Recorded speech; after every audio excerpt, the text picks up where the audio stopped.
Публикуется очередная новость, которая уже становится едва ли не рядовой, достаточно регулярной. В Таганроге атакован завод «Атлант Аэро», на котором собирают дроны «Астра».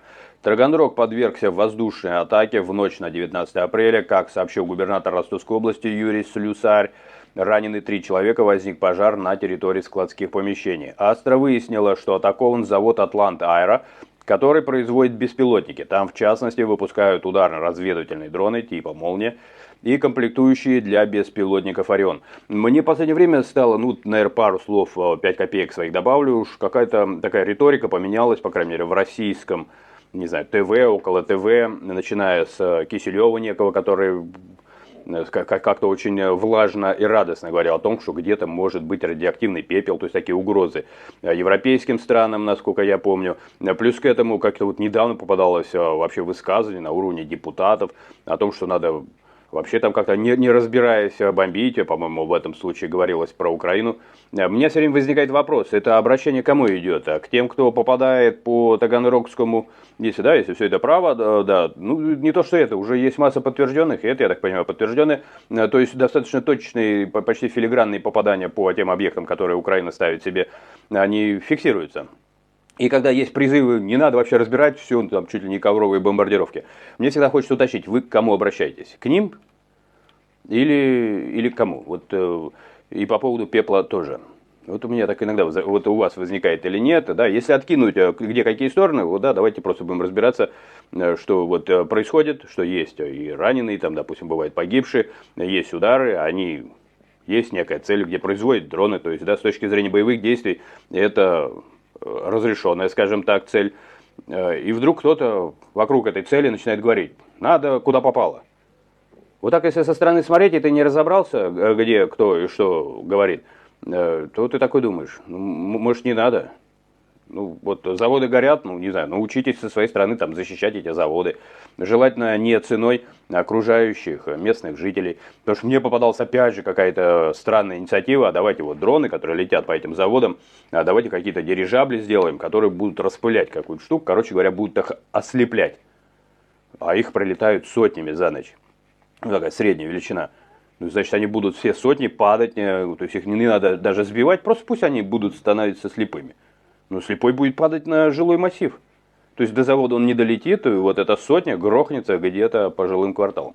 То есть вот ответные иногда сообщения, еще раз, я даже не хочу привязывать к именам, их достаточно много, но поспорьте со мной, если я что-то путаю там или... Довольно странно выглядит скорее даже реакция. Вы начали некие боевые действия, да, то есть ведется некое ответные действия. Эти действия бьют по заводам, на удивление точно. А вы говорите, надо все подряд, да? Кому вы обращаетесь? К себе, к ним? Если к себе, то я вот боюсь предположить, какая новая будет филигранная точность, по каким новым объектам. Может быть, прямо по вашим ртам, да, за призывы, например, уничтожать, я не знаю, за радиоактивный пепел в Европе можно и в рот выстрелить, это, да, так образно выражать.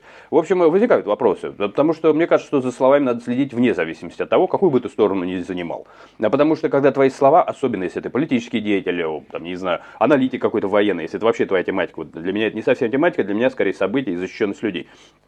Но если ты не следишь за словами, то ты как бы нагнетаешь, ты как бы где-то и оправдываешь то, что не должно было бы, чтобы происходило, как я сказал, да, то есть пытаешься раздуть костер, пытаешься раздуть в массовый пожар в каком-нибудь, понимаете, жилом массиве.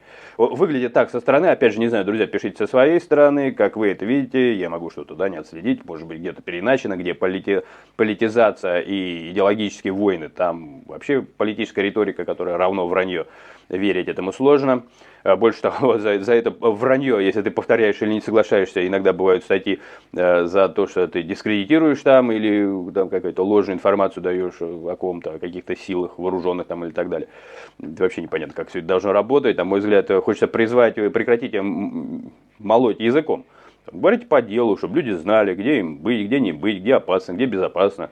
Если есть завод какой-то, который производит дроны, значит бегом, основываясь на том, что уже были факты случаев, когда эти заводы подвергались ударам эффективным, результативным. Значит, все, где есть заводы, вы все население вокруг эвакуируете. Эвакуируйте все население. Это вообще ваша ответственность. Меня даже иной раз возмущают, раздражают блогеры, которые говорят, не живите там, где есть рядом военный объект. Причем говорят с обеих сторон, если братья России и Украине. Что значит не живите? А где им жить? В теплоцентрале у них что, денег дофига что ли? Чтоб все воевали, им нафиг на хлеб не хватает. Поэтому взяли и переселили. Правильно или нет? Ну не знаю, вот пишите, правильно или нет.